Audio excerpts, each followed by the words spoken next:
శ్రీ పయ్యావుల కేశవ్ గారు 41,000 కోట్లకు లెక్కలు లేవు, ఓచర్లు లేకుండానే చెల్లించారు, ఆర్థిక శాఖలో అవకతవకలు, కాగ్తో ఆడిట్ జరిపించండి, గవర్నర్కు పిఎస్సి చైర్మన్ పయ్యావుల కేశవ్ ఫిర్యాదు.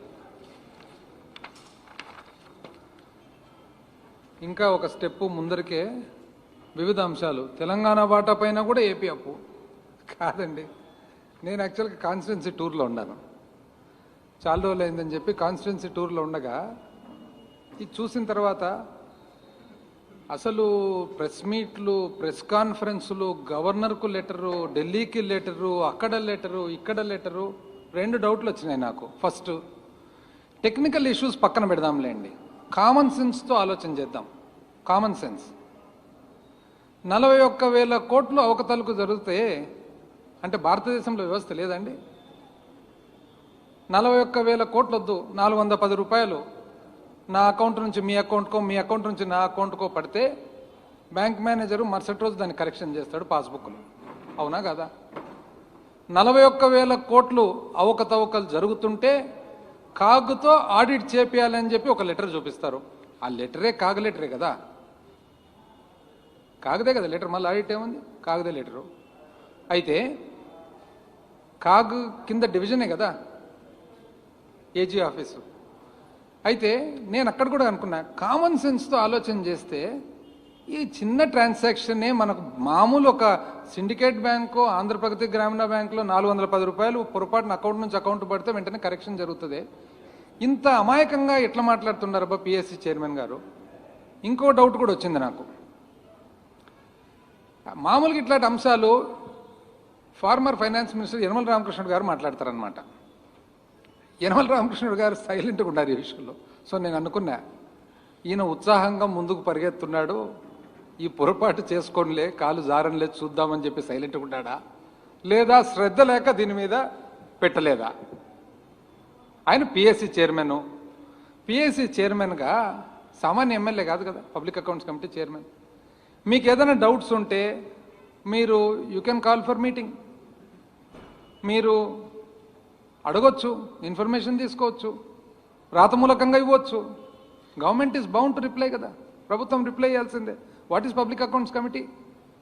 It is the representative of the legislature. Check and balance on the government, check and balance on the executive is public accounts committee. మీరు గవర్నర్కు లెటరు, ఢిల్లీలో లెటరు, కింద లెటరు, ప్రెస్ మీట్లు, ప్రెస్ కాన్ఫరెన్స్లు. మళ్ళీ ఇంకో డౌట్ వచ్చింది నాకు, ఈయన కూడా అనుభవజ్ఞుడే కదా చైర్మన్ గారు, ఎందుకబ్బా ఇంత పొరపాటు చేసుకుంటున్నాడు అని చెప్పి, ఇంతకు ఏం డీటెయిల్స్ ఏమని చెప్పి ఓసారి ఇక్కడికి వచ్చిన తర్వాత బ్రాడ్గా డీటెయిల్స్ తీస్తామన్నమాట. అసలు దాంట్లో ఇవి చూస్తే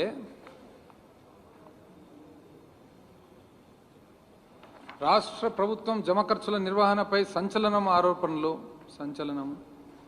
మరో లేఖ విడుదల చేసిన పిఎస్సి చైర్మన్ గారు. మరో లేఖ, పాత లేఖ, కొత్త లేఖ. సో ఇది చూసిన తర్వాత అసలు ఏంది ఇది అని చెప్పి చూస్తామన్నమాట. ఇది సర్వసామాన్యంగా, సాధారణంగా, నార్మల్గా ఏదైనా కానీ ఆడిట్ చేసేటప్పుడు ఆడిట్ సంస్థ ఎన్నో క్వశ్చన్స్ వేస్తారనమాట. Basically it is a question of reconciliation. రికన్సిలేషన్లో ఏమని చెప్పినారు? 41,000 చిల్లర కోట్ల వివిధ బిల్లులు పేమెంట్స్ జరిగినాయి. ఇవి అధికారికంగా ట్రెజరీ ద్వారా రూట్ కానట్లు తెలుస్తుంది, కాబట్టి దీని మీద మాకు క్లారిఫై చేయండి అని చెప్పి basically it's just clarification. Clarification అనుకోండి, రికన్సిలేషన్ అనుకోండి. ఇప్పుడు ఉదాహరణకు మనం ఆడిట్ సంస్థ వస్తారు, మనం ఒక పరిశ్రమ జరుపుతుంటాము. పరిశ్రమ జరిపినప్పుడు ఒక అవుట్సోర్సింగ్ వాళ్లకు పేమెంట్ చేసి ఉంటాము. అవుట్సోర్సింగ్ వాళ్లకు సపరేట్గా వాళ్ళకు వెహికల్స్ ఉంటే డీజిల్ బిల్లు డైరెక్ట్గా చేసి ఉండొచ్చు, ఒక ఉదాహరణ. అప్పుడు ఏమవుతుంది, ఏదైతే మనం డీజిల్ బిల్లు పేమెంట్ చేసినామో ఆ డీజిల్ బిల్లు పేమెంట్ కూడా అవుట్సోర్సింగ్ వాళ్ళ పేమెంట్లోనే భాగం, కానీ కొన్ని కారణాల వల్ల మనం డైరెక్ట్గా పేమెంట్ చేసి ఉంటాము. సో రికన్సిలేషన్లు ఏమంటాము? అవునండి, 10,000 రూపాయలు ఈ అవుట్సోర్సింగ్ ట్రాన్స్పోర్ట్ కాంట్రాక్టర్కి ఇవ్వాలి, 6,000 రూపాయలు మేము డైరెక్ట్గా పేమెంట్ చేసినాము, 4,000 రూపాయలు మేము డీజిల్ బిల్లు కట్టినాము, డీజిల్ బిల్లు మళ్ళీ 6,000తో పాటు కలిస్తే 10,000 అవుతుంది. ఇది ఒక ఉదాహరణ. ఈ టైప్ ఆఫ్ ఎగ్జాంపుల్. ఫైనల్గా డీటెయిల్గా చెప్తాను. ఇప్పుడు ఆయన అంత ఆరోపణలు గవర్నరు, ఢిల్లీ, కింద పైన కాబట్టి చెప్తాను. 41,000 కోట్లు, everything is there, all accounted for. అసలు ఫస్ట్ పాయింట్ నాకు చూసిన తర్వాత నాకు అనిపించింది, ఇంత ఉరిమిన తర్వాత ఇంతనైనా వాన కురిసినది అని చెప్పి. వారం రోజుల నుంచి అంత ఉరమడము, ఆడు చూస్తే వర్షం చూస్తే ఇంతేనా అని అనిపించింది. ఇది వింటే మీకు కూడా అర్థమవుతుంది ఎంత సింపుల్ అయిన సబ్జెక్ట్. ఇప్పుడు బేసికలీ ఇదంతా కారణం ఏమి? CFMS system, comprehensive financial management system.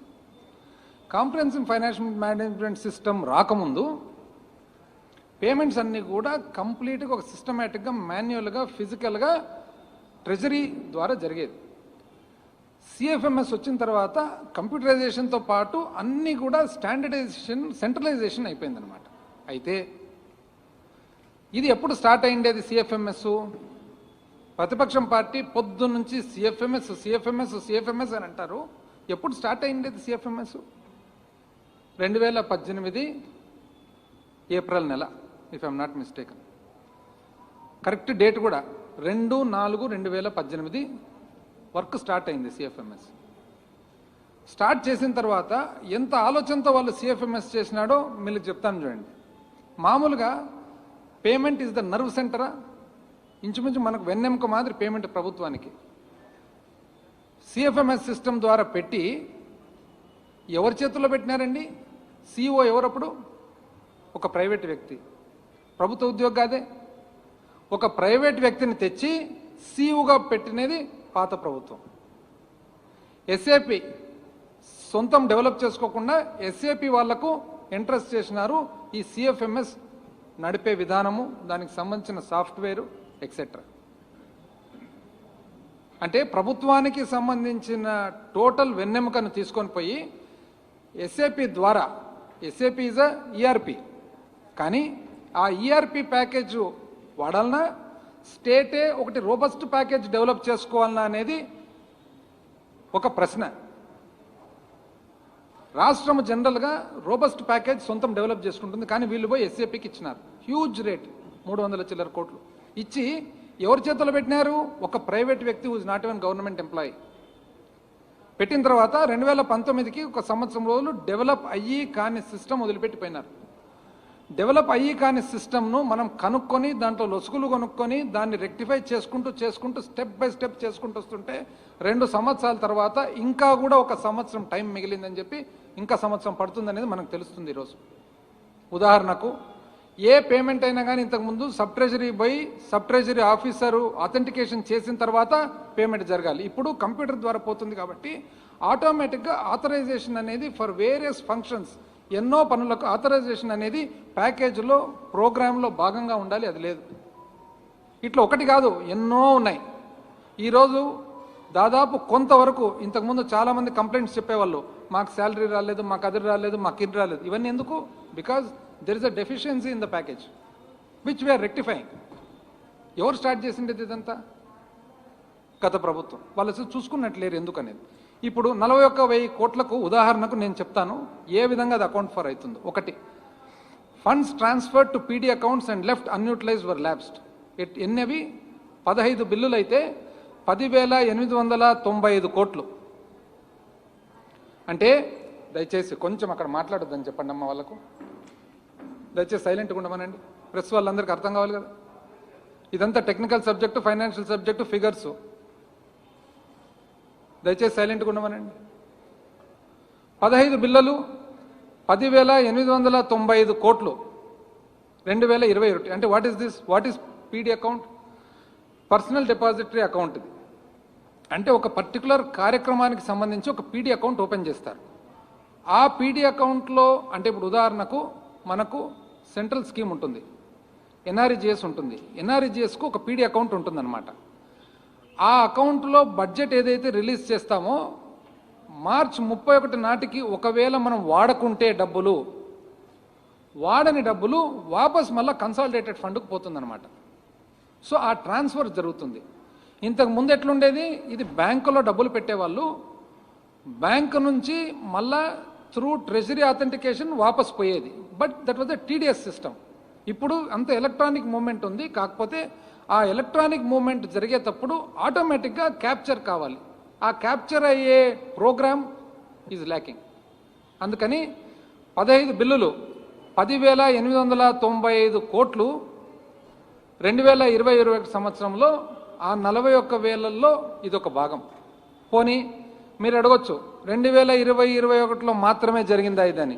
ముందది కూడా చెప్తాను. 2018-19లో సిమిలర్లీ 19,530 కోట్లు ఉంది. సేమ్ ఇదే సిస్టమే. పీడీ అకౌంట్లో డబ్బులు ఉన్నాయి, March 31కు ల్యాప్స్ అయింది. ల్యాప్స్ అయినప్పుడు వాపస్ కన్సాలిడేట్ ఫండ్కి వచ్చింది. That was not captured because of a lacuna in the program. Similarly 2019-20లో 20,998 కోట్లు. అదేవిధంగా ఇంకొక పాయింట్, ఒక్కొక్కసారి ఏమవుతుంది, centrally assisted state plan CASPs వస్తాయి సెంట్రల్ గవర్నమెంట్ నుంచి అసిస్టెన్స్. March 31 అయితేనే అది ల్యాబ్స్ కాకుండా రీవాలిడేషన్ చేస్తామన్నమాట. సో రీవాలిడేషన్ ఎన్ని బిల్లులు అవి? 1,001 బిల్లులు 8,869 కోట్లు was revalidated in the year 2020-21. మూడవది కార్పొరేషన్ నుంచి కార్పొరేషన్కు, అంటే ఉదాహరణకు మనకు సపోజ్ లెటెస్ట్ ఏపీఎండిసి ఉంటుంది. ఏపీఎండిసి నుంచి ఇంకొక కార్పొరేషన్కు ఫండ్స్ ట్రాన్స్ఫర్ అవుతాయి.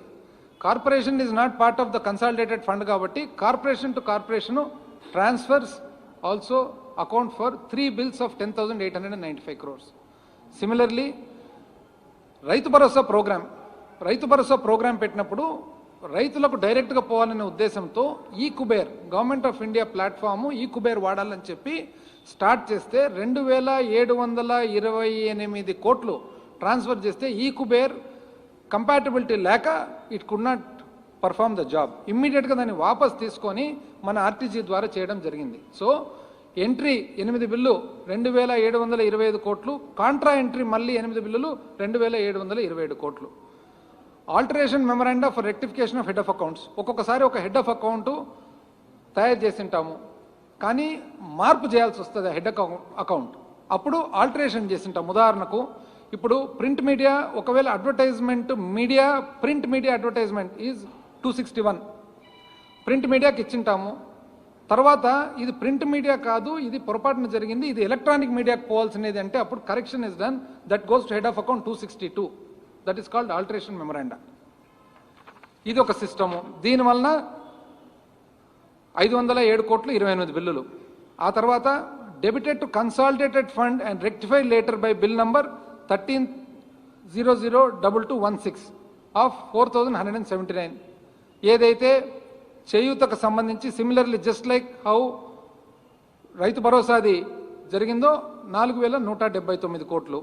అదేవిధంగా ఒక ఫండ్ సెంటర్ నుంచి ఇంకో ఫండ్ సెంటర్కు షిఫ్టింగ్, అంటే ఉదాహరణకు లెటస్ సే ఒక ఆఫీసు విజయవాడలో ఉంటుంది, ఆ ఆఫీసు విజయవాడ నుంచి పక్కన ఏలూరుకు మారింది ఏ కారణం వల్లన్నా, అది దట్ ఈస్ 1 బిల్ 61 లక్ష.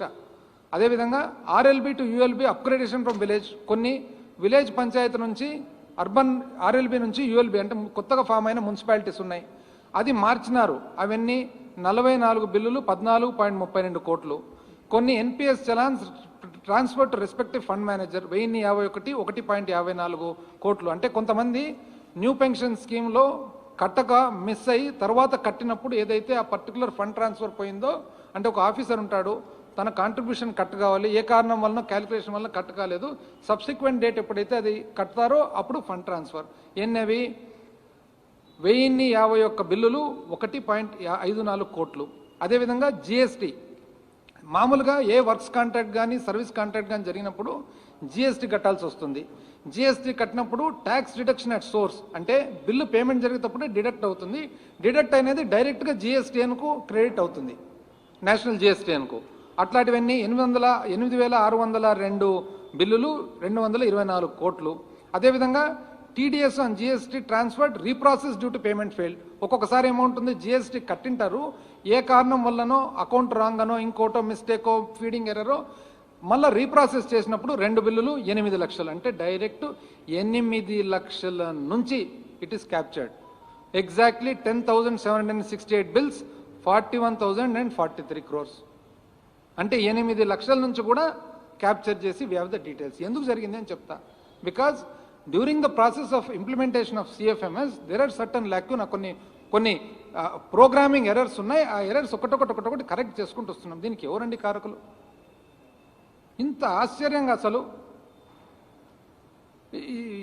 ఎంత ఆశ్చర్యంగా ఉందంటే ప్రజలు ఎవరన్నా కానీ చూసినప్పుడు ఇప్పుడు ఒకటి PAC is a very responsible post. ప్రతిపక్షం కూడా రెస్పాన్సిబుల్, పాలకపక్షం అంతకంటే రెస్పాన్సిబుల్. మనం ఏదన్నా ఒకటి చెప్పినప్పుడు దాంట్లో ఎంతవరకు నిజం ఉంది, పబ్లిక్ ఏ విధంగా దాన్ని స్వీకరిస్తారు, పబ్లిక్ను మనల్ని భయభ్రాంతులు సృష్టించాలని చెప్పి ఇప్పుడు ఒక ప్రతిపక్షంకు బాధ్యత ఉంటుంది. ఏది గవర్నమెంట్ ఎక్కడైనా పొరపాటు జరుగుతుంటే ఆ పొరపాటును మనము తెలియపరచాలని. ఎందుకు అది బాధ్యత ఏమి? It is a part of elected representative. మనం ప్రజల తరఫున ఏ పొరపాటున జరుగుతుంది కానీ check and balance is opposition. ఇది చెక్ అండ్ బ్యాలెన్స్గా వాడుతుండారా లేకుంటే ఉద్దేశపూర్వకంగా పాలకపక్షాన్ని ఇబ్బంది పెట్టాలనే ఆలోచన. ఇప్పుడు మనం ఏ ఉద్దేశంతో ఇది మాట్లాడుతున్నాం అనేది కూడా ఇట్ బికమ్స్ ఇంపార్టెంట్. బికాస్ ఇవన్నీ కూడా ఈ సేమ్ డీటెయిల్స్ నేను వచ్చి నాకు 1 day 2 days ఏదైతే వచ్చిందో మీకైనా వచ్చేదే కదా. ఇది అఫీషియల్ ఇన్ఫర్మేషన్. ఇంకా ఇది కాక అందుకని దీనికి పేరు పెట్టినామన్నమాట. మామూలు దీపావళి టపాసులు ఉంటాయి చూడండి, 40,000 లడి అని మనం అంటిస్తే పట్టపట్ట అంటుకొని పోతాయి. అట్లా 1000 లడి 2000 లడి అట్లా. ఇది 40,000 అయిపోయింది కదా, ఇప్పుడు 17,000 ఉంది. ఇంకోటి అది కూడా చెప్తా. ఏది కొత్తగా మళ్ళా తెలంగాణ వాటా పైన కూడా ఏపీ అప్పు. వింటారండి ఎవరన్నా? పక్క రాష్ట్రం మీద అప్పు తీసుకుంటే కానీ ఎవరన్నా కానీ ఉండనిస్తారా? ఏం తీసుకోకుండానే రావాల్సినవి రావడం లేక ఒప్పుకుంటారు ఎవరైనా? తెలంగాణ మీద అప్పు, తమిళనాడు మీద అప్పు, ఒరిస్సా మీద అప్పు, మన మీద వాళ్ళ అప్పు, ఏంది ఇవన్నీ? దానికి చెప్పండి. మళ్ళా గతంలో అదనంగా వాడేశారు కాబట్టే ఇప్పుడు కోత. మరింత స్పష్టంగా వివరాలు ఇవ్వండి. రాష్ట్ర ఆర్థిక శాఖ కేంద్రం లేక. దాని తర్వాత ఇంకేమి? అప్పుల్లో కనికట్టు. ఏంది అప్పుల్లో కనికట్టు? కాసుల వేటలో ఓడిపోయే అప్పు పుట్టే దారేది అంటే ఇవన్నీ ఉద్దేశపూర్వకంగా రాష్ట్రాన్ని బదనాం చేయాలని చెప్పి ఆలోచనతో సిస్టమేటిక్గా జరుగుతున్నట్లుంది. ఇది కూడా చెప్తాను ఏందో సబ్జెక్ట్. ఇదేమి? ఒక లెటర్ వచ్చిందండి. ఎక్కడి నుంచి వచ్చింది లెటరు? గవర్నమెంట్ ఆఫ్ ఇండియా నుంచి ఒక లెటర్ వచ్చింది. ఎప్పుడు? 30 జూన్. ఏమని? మీకు రావాల్సిన ఏదైతే మామూలుగా సంవత్సరానికి ప్రతి రాష్ట్రానికి ఇంత అప్పు చేసేదానికి ఒక పర్మిషన్ ఉంటుంది. ఏ విధంగా ఉంటుంది అది? స్థూల ఉత్పత్తి మీద ఒక పర్సెంటేజ్గా.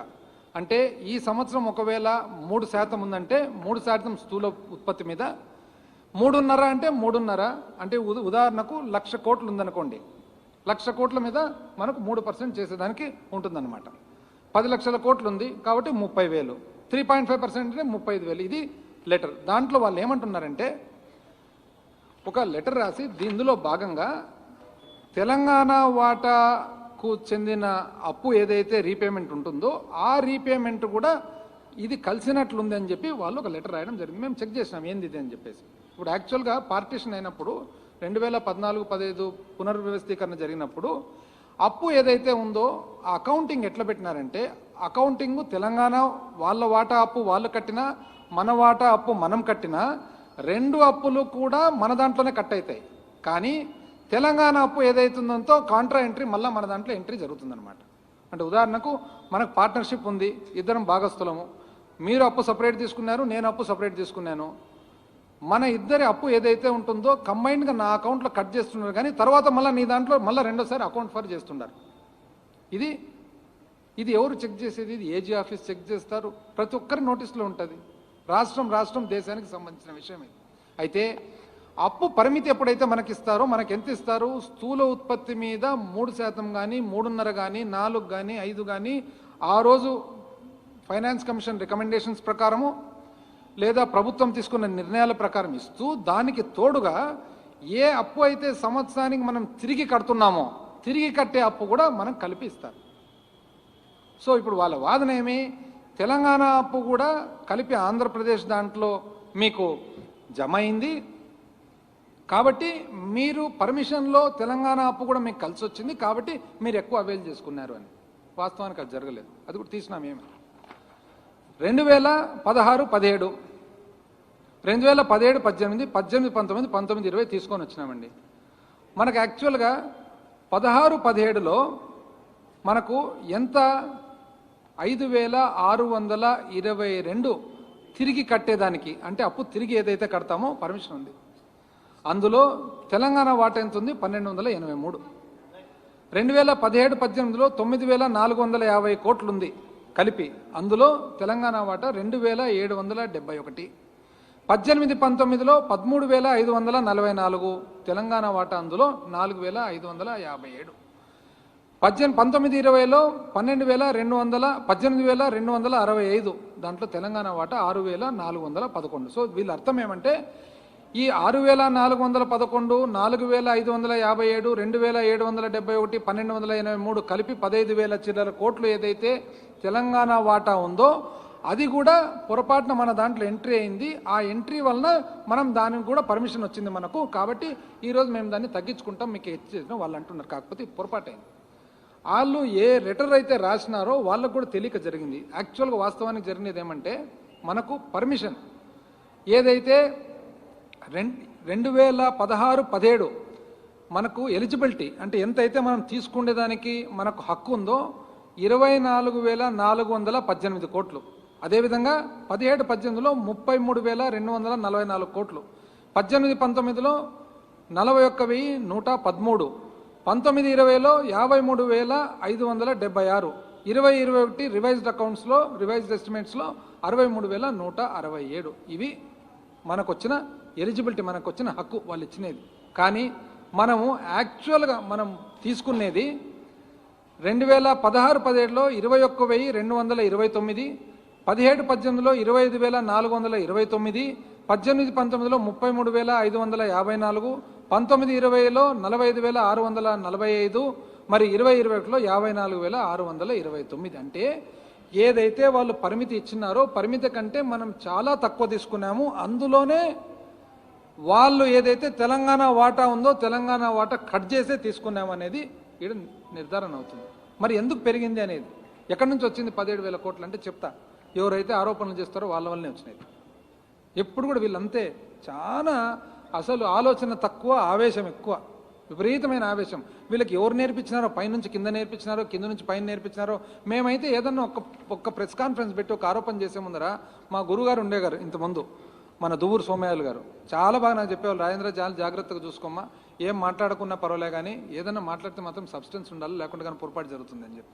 వీళ్ళు ఎందుకంత ఆవేశపడతారో అర్థం కాదు. ఎందుకు చెప్తున్నా, వీళ్ళు ఏం చేసినారు, పబ్లిక్ అకౌంట్ ఏదైతే ఉందో అంటే మనకు ఆర్బీఐలో consolidated fund of the state ఒకటి ఉంటుంది, పబ్లిక్ అకౌంట్ ఒకటి ఉంటుంది. పబ్లిక్ అకౌంట్ అనే దాంట్లో ఎన్నో ట్రాన్సాక్షన్స్, ప్రావిడెంట్ ఫండ్లు, అదర్ ఇంకోటి మధ్యవర్తంగా వచ్చేటివన్నీ కూడా పబ్లిక్ అకౌంట్లో టెంపరీగా ఉంటాయన్నమాట.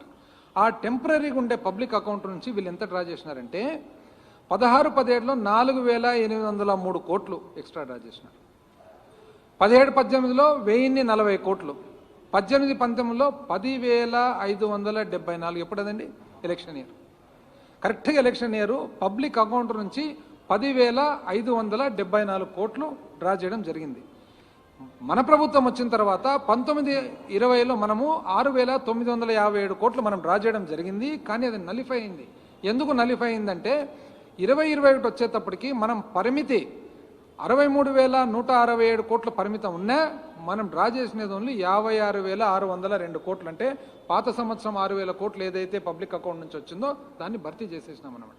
కాబట్టి ఈ మొత్తము 17,000 చిల్లర కోట్లు ఏదైతే ఉందో, అంటే ఏదైతే పరిమితి తగ్గిస్తున్నామని చెప్పి కేంద్రం రాష్ట్రానికి రాసిందో దానికి 16,419 కోట్లు బికాజ్ ఆఫ్ పాత గవర్నమెంట్.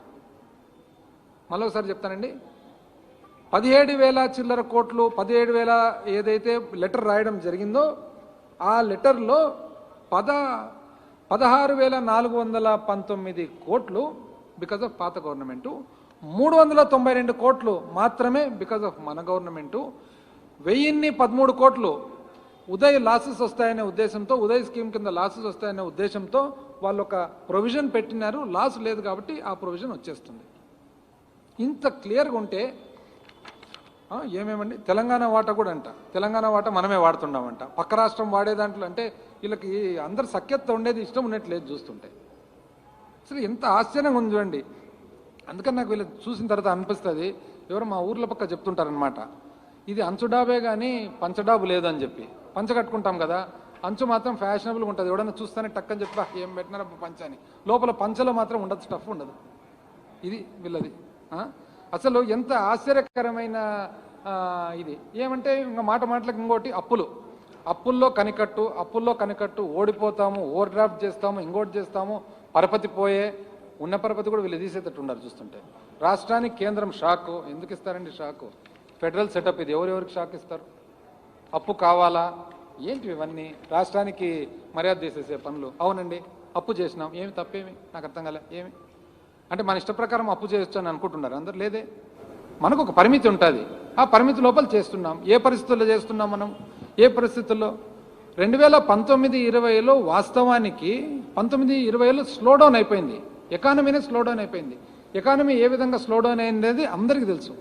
20-21 నుంచి కోవిడ్, 21-22 కోవిడ్. ఈ పరిస్థితుల్లో చేయాల్సి వచ్చింది.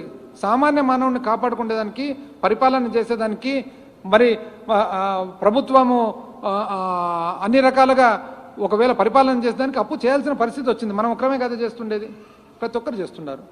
ఎవరు చేయలేదండి? ప్రపంచంలో ఎవరు చేయలేదు చెప్పండి నాకు. ఒక రాష్ట్రం చెప్పండి అప్పు చేయని రాష్ట్రం, ఒక దేశం చెప్పండి అప్పు చేయని దేశం. ఎందుకు దానికి అంత ఉలిక్కి పడుతున్నా? మీరు చేసినారే, మీరేం తక్కువ చేసినారు అప్పు? మీరెంత అప్పు చేసినారనేది సిఏజీఆర్ కూడా చెప్తా. మీరు చేసిన అప్పన్న కనీసము ఇక్కడ ఈరోజు ఈ ప్రభుత్వం చేసిన అప్పన్న కనపడుతుంది. పేదవానికి కనపడుతుంది, రైతు అకౌంట్లో పడుతుంది, పొదుపు మహిళల అకౌంట్లో పడుతుంది, వాళ్ళు కష్టపడి ఏదైనా పని చేసుకునేదానికి, వాళ్ళకు ఉపాధి కల్పించడానికి పడుతుంది, విద్యార్థుల అకౌంట్లో పడుతుంది, ఆరోగ్యశ్రీలో పడుతుంది, అన్నీ పడుతుండే. మీరు చేసినది ఎక్కడ ఉండండి? ఏమనంటే ఏం చెప్తారో తెలిసినా దానికి మేము కాన్ఫెడరేషన్ ఆఫ్ ఇండియన్ ఇండస్ట్రీ ద్వారా మేము వైజాగ్లో సమ్మిట్ పెట్టినామండి, కాబట్టి పరిశ్రమ వచ్చిందండి. మనకు తెలియదండి 5 ఏళ్లలో ఎంత పరిశ్రమలు వచ్చినాయనేది. ఊరికే చెప్పుకోవడం కానీ ఏం పరిశ్రమ? నిజమైన పరిశ్రమలు, గట్టి పరిశ్రమలు వచ్చినది శ్రీ సిటీలో వచ్చినాయి. శ్రీ సిటీ ఎవరండి స్థాపించిండేది? అసలు మేము ఆశ్చర్యపోయే వాళ్ళం. వాళ్ళ పబ్లిసిటీ కూడా ఎట్లా అంటే, మాట్లాడితే వైజాగ్లో నేను ఫోటోలు చూస్తే ఓ రోజు అప్పట్లో వైజాగ్ పేపర్లు చూస్తే అసలు ఒక ఆయన సూట్ గీట్ వేసుకుంటున్నారు, ఏదో పేపర్లు ఏమనంటే ఎంఓయూ. ఏమి ఎంఓయూనో, ఎవడు స్థాపించినాడో ఎవడు స్థాపించలేదో. ఒకసారి ఏం చెప్పినారంటే క్యాన్సర్ ఫౌండేషన్ అంట 1,50,000 ఉద్యోగాలు వస్తాయంట. క్యాన్సర్ ఫౌండేషన్లో 1,50,000 ఉద్యోగాలు. నేను అడిగిన అసెంబ్లీలో, మీరు పేషెంట్ల గురించి మాట్లాడుతున్నారా ఉద్యోగస్తుల గురించి మాట్లాడుతున్నారా అని.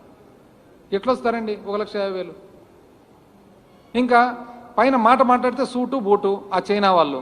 ఎవరు చైనా వాళ్ళు అర్థం కాదు. ఒకరోజు ఫోటో చూసినా సూట్ వేసుకున్నాడు, చెప్పులు వేసుకున్నాడు. ఒక ఆయన వేసుకుంటారండి ఎవరైనా సూట్ వేసుకుని చెప్పులు? నాకు డౌట్ వచ్చా, వీళ్ళు నిజంగా చైనా నుంచి వస్తున్నారు లేకుంటే మనకు హైదరాబాద్లో సెక్రటేరియట్ దగ్గర స్వెటర్లు అమ్ముతున్నారు చూడండి, వాళ్ళు ఏమైనా స్వెటర్ల మిత్రులను పిలుచుకొచ్చినారా వీళ్ళు? ఏదో చైనా అంటే కనుక్కుంటారు. లేదు మనం అంటే మళ్ళీ డబ్బులు ఉన్నాయి డబ్బులు లేదో తెలియదు కదా. చైనా వాడిని తెచ్చేసి ఒకటి కోట్ వేసేస్తే ఇంకేముంది? నాకు డౌట్ వచ్చే సెక్రటేరియట్ దగ్గర నుంచి కొంతమంది పిలుచుకొచ్చేమని పెట్టారు వీళ్ళు అసలు ఇడాన్ని ప్రోగ్రామ్. ఒకటన్నా ఎంఓయూ ఏమైందండి? ఏమంటే మేము పరిశ్రమలు తెచ్చినాం. అవునండి, జరిగింది. అప్పులు చేయాల్సి వచ్చింది. ఫిజికల్ డెఫిసిట్ కూడా దాని ప్రకారమే జరిగింది.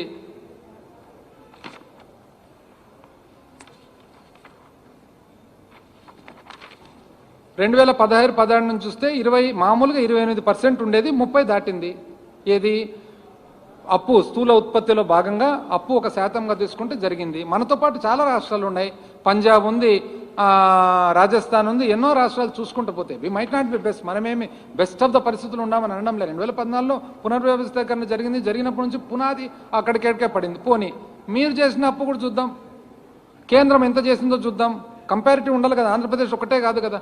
ఆంధ్రప్రదేశ్ ఎంత ఉందండి స్థూల ఉత్పత్తి? ఒక పర్సెంట్గా చూసినట్లయితే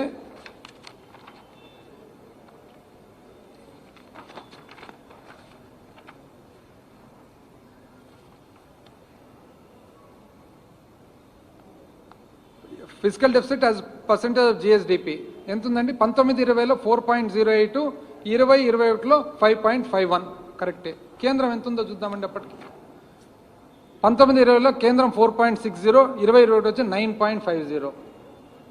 అంటే మనం 5% చిల్లర మనం ఉంటే 9% చిల్లరలో కేంద్రం ఉంది. మళ్ళీ కేంద్రం ఎందుకుందండి? కోవిడ్ పరిస్థితి వలన ఎవరికి రాలేదు, రాబడి రాలేదు. మీరు అనొచ్చు కొన్ని రాష్ట్రాలు ఉన్నాయి, కొన్ని బాగున్నాయి. మహారాష్ట్ర బాగుంది, కర్ణాటక, వాళ్ళు అప్పులు చేస్తున్నారు. మనకంటే ఫైనాన్షియల్ సౌండ్ కాబట్టి మనకంటే కొద్దిగా బెటర్ ఉండాలి. కేంద్రం పరిస్థితి అదేవిధంగా. పోనీ మనం చేసిన అప్పు గురించి మాట్లాడితే యాక్చువల్గా సెంట్రల్ గవర్నమెంటు 8.44 అంటే 2014 నుంచి 2019 కేంద్రము తీసుకున్న సంవత్సరం మీద సంవత్సరం అప్పు గ్రోత్ చూస్తే 8.44% ఉంటే, అదే 2014 నుంచి 2019లో రాష్ట్రం తీసుకున్న అప్పు మీద అప్పు చూస్తే 18.36. పాత ప్రభుత్వం 18.36 వాళ్ళ శాతము CAGR, compounded annual growth rate. Same మనది కూడా చూద్దాం, వాళ్ళకి ఎవరు చెప్తే కాదు కదా, మనం కూడా చూసుకోవాలి కదా. అంటే 2014 నుంచి 2019 కేంద్రము సంవత్సరం మీద సంవత్సరం తీసుకున్న అప్పు కాంపౌండెడ్ యాన్యువల్ గ్రోత్ రేట్ పెరుగుదల చూస్తే 8.44% ఉంటే, మన ప్రభుత్వము ఆంధ్రప్రదేశ్ రాష్ట్ర ప్రభుత్వం 2014 నుంచి 19 18.36% ఉంది. సేమ్ థింగ్ ఇప్పుడు 2019 నుంచి 21 2 సంవత్సరాలు కేంద్రము యాన్యువల్ గ్రోత్ రేట్ 15.26 అయితే మన ప్రభుత్వం చూసినది 16 ఉంది. మనము కేంద్రము ఇంచుమించు సమానంగా ఉన్నాము. అప్పుడు మాత్రము మన రాష్ట్రము కేంద్రం కంటే 3 అంతలు అప్పు గ్రోత్ రేట్ ఉంది. మళ్ళీ దీనికి ఎవరు చెప్తారండి సమాధానం? కేంద్రం కూడా 2020-21లో ఎంత ఉందండి? రెవెన్యూ డెఫిసిట్ వచ్చేసి 7.5%, ఫిజికల్ డెఫిసిట్ వచ్చేసి 9.5%. మనం 5% ఉన్నప్పుడు వాళ్ళు 9.5 ఉన్నారు. ఎవరేం చేయగలుగుతారు? ఇది పరిస్థితులు బాగాలేక అది వచ్చినాయి. మనం కాన్షియస్గా చేసినాం, అవును చేస్తున్నాం. ఎందుకు కాపాడుకోవద్దా? Common man కాపాడుకోవద్దా? కోవిడ్ను ఎదుర్కోవద్దా? సామాన్య మానవుడు కింద ఏ విధంగా బ్రతుకుతాడు? మొత్తము లాక్డౌన్ చేయకుంటేనేమో పెరుగుతుంది, లాక్డౌన్ చేస్తేనేమో బాధ.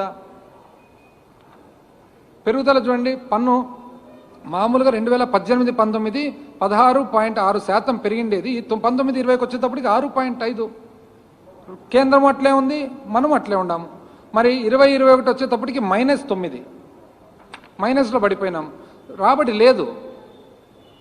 రాబడి లేనప్పుడు మనం ఏం చేయగలుగుతాం చెప్పండి? పోనీ కనీసం మనమన్నా ఏదైనా కానీ మనం చూసుకునేది వెరీ కాన్షియస్గా, మనము సిస్టమేటిక్గా కామన్ మ్యాన్కు, సామాన్య మానవునికి ఎవరికైతే ప్రభుత్వం భరోసా ఇవ్వాల్సిన అవసరం ఉందో, ఎవరైతే ప్రభుత్వం ఒక తండ్రిగా చూడాల్సిన బాధ్యత ఉందో, దానివల్ల కొన్ని ఇబ్బందులు కూడా ఉన్నాయి, ఎదుర్కోవాలి, తప్పదు కదా పరిస్థితి.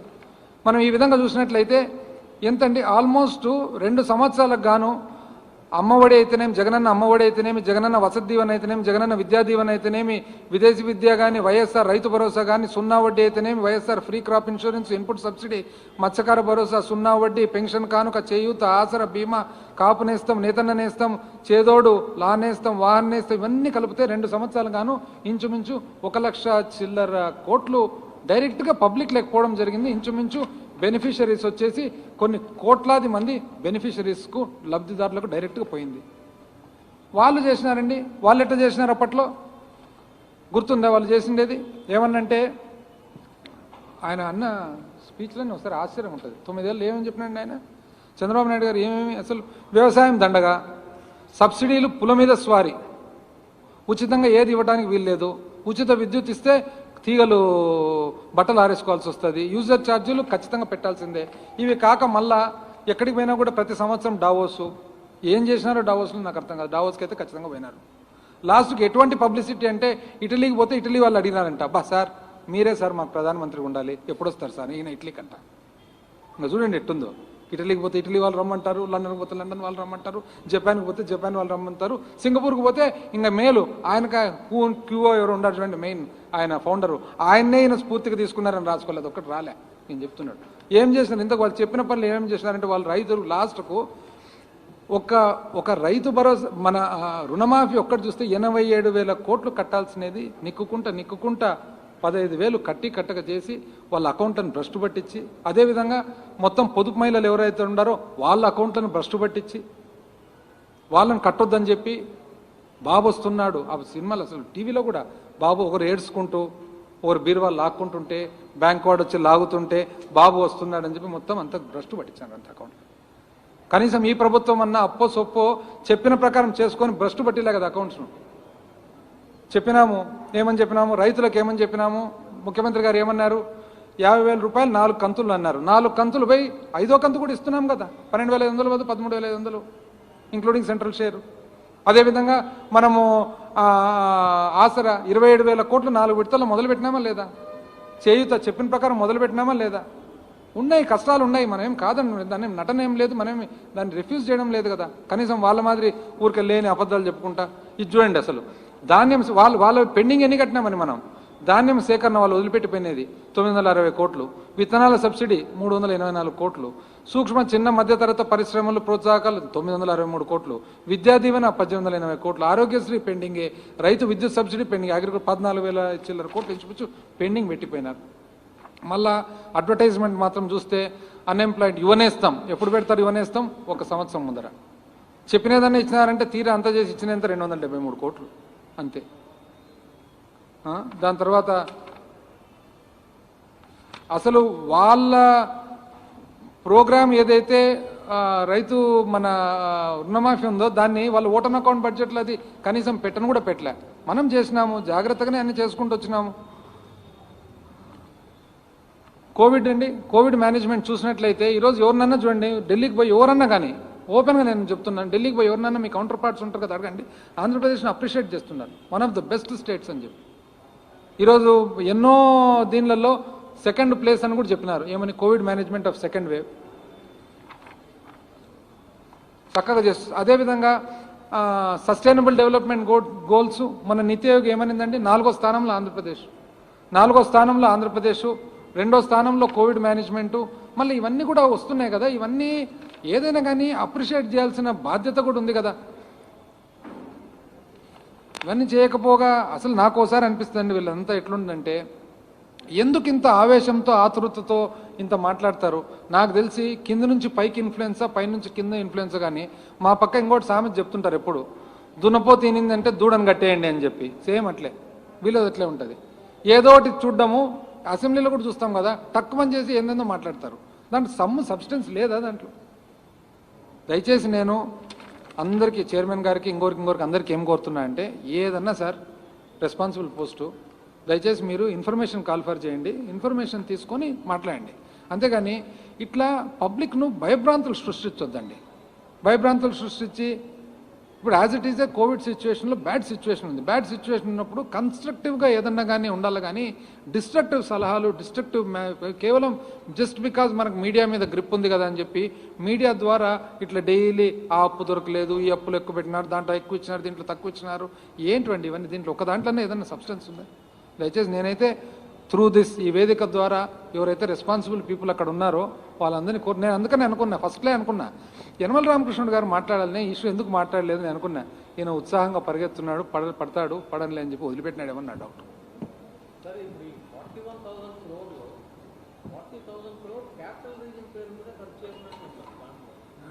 క్యాపిటల్ రీజన్ పేరు మీద ఖర్చు కాదు, అకౌంటింగ్ సిస్టమ్ అనేది మనకు జిల్లాల వారీగా వస్తుంది. సో మనకు క్యాపిటల్ రీజన్లో most of the PD accounts are maintained in this. ఖర్చు అక్కడ జరిగిందని కాదు, PD accounts are maintained in this region. ఏదంటారు? యాజ్ ఆన్ టుడేనా? It changes day to day ఉంటుంది అనమాట.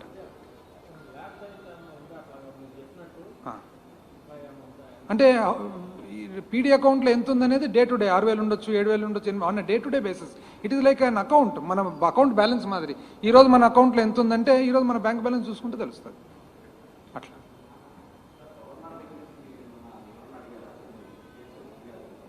ఏదండి?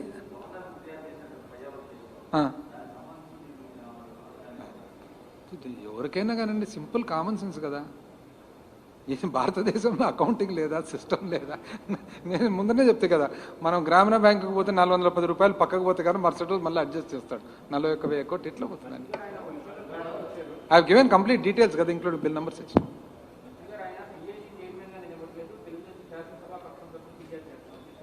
బట్ పేపర్లు అట్లా రాలేదే, పేపర్ నేను చదువుతాను అట్లప్పుడు పేపర్లు మళ్ళీ జాగ్రత్తగా మీరు రాయాలి. మళ్ళీ మీరు చెప్పినది రాస్తామండి. అన్ని దానిలో పిఎస్సి చైర్మన్ అనే కదా వచ్చిండేది.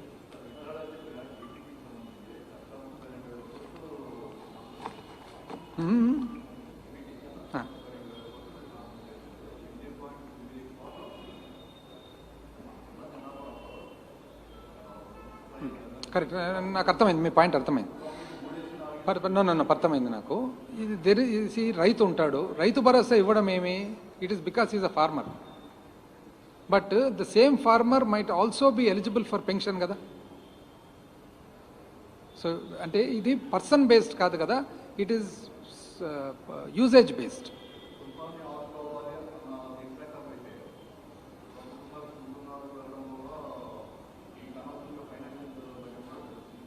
That is there. అంటే it is a conscious decision. For example ఒక రైతు ఉంటాడు, చెప్తాను, ఒక రైతు ఉంటాడండి, రైతుకు రైతు భరోసా, అదే రైతుకు పిల్లలు ఉన్నారు, ఆడపిల్ల చదువుకోవాలి, సో విద్యా దీవెన వస్తుంది, ఇంకొక ఆడపిల్ల ఉంది, Vasathi Deevena అర్హురాలు. We cannot differentiate కదా, ఇట్ ఇస్ డిఫికల్ట్.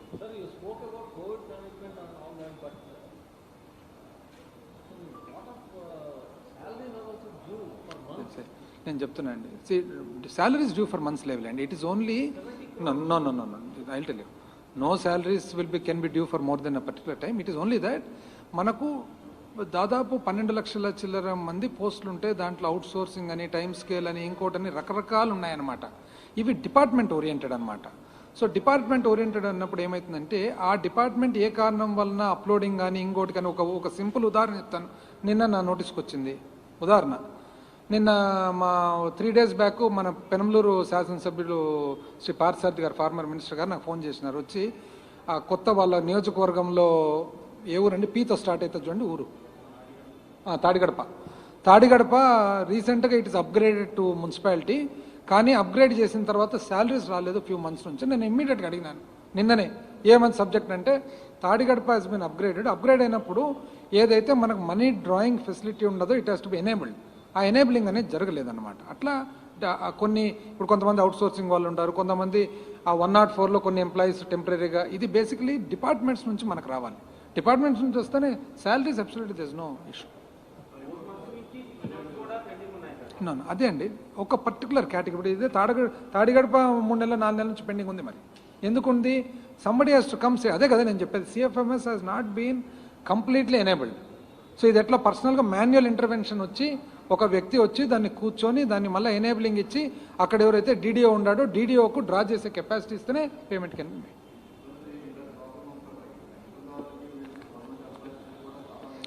ఉందండి. నేను ఒక్కటి చెప్తానండి, దట్ ఐ యాక్సెప్ట్. నేనేం దాంట్లో కాదనడం లేదు. కాకపోతే ఒకటి మానవ దృక్పథంతో ఒకసారి చూడండి. ఆన్ వన్ సైడ్ పెన్షన్దారులకు ఇవ్వాల్సిన బాధ్యత మన దగ్గర ఉంది. ఆన్ ద అదర్ సైడ్ ఈ పరిస్థితుల్లో there are so many people on the streets, road, who have nobody but the government to look after them. So అది కూడా చూడాలి. ఇది ఉంది, ఈ బాధ్యత ఉంది, ఆ బాధ్యత కూడా ఉంది కదా. సో ఇట్లాంటప్పుడు ఎంతో కొంత కంఫర్టబుల్గా ఉండే మనం, it is our duty, but at the same time ఎంతో కొంత కంఫర్టబుల్గా ఉండే మనము మనకంటే పేదవాని సంగతి చూడాల్సిన బాధ్యత కూడా ఉంది కదా ఒక ప్రభుత్వం. ఓకే,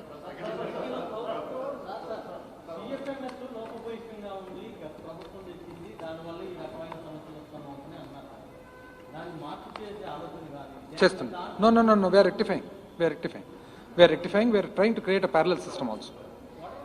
వాళ్ళు ఎటువంటి ఆలోచనతో చేసినారంటే, ఇంత ఇప్పుడు మనం ఉన్నామండి, సిఎఫ్ఎంఎస్ సిఇఓస్గా ఎవరిని పెట్టినా మనం గవర్నమెంట్ వచ్చినాక, Harindra garu IAS officer, Ravi Subhash Pattan Shetty IAS officer, వాళ్ళు పెట్టినారు. మీకు అందరికీ తెలుసు, ప్రైవేట్ వ్యక్తి. అంటే ప్రభుత్వానికి సంబంధించిన టోటల్ వెన్నెముకను ఒక ప్రైవేట్ వ్యక్తి చేతుల్లో పెట్టారంటే వాళ్ళ ఆలోచన విధానం ఎట్లుందో అది basically CFMS was created by them for them. వాళ్ళే తయారు చేసుకున్నారు, వాళ్ళ కోసమే తయారు చేసుకున్నారు.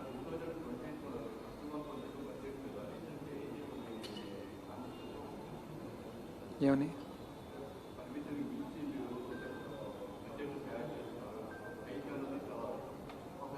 నేను చెప్తున్నా కదా. కేంద్రము your limitation is 3% on FRBM. They borrowed 9.5%. 18 లక్షల కోట్లు అప్పు చేయాల్సి వచ్చింది. ఇది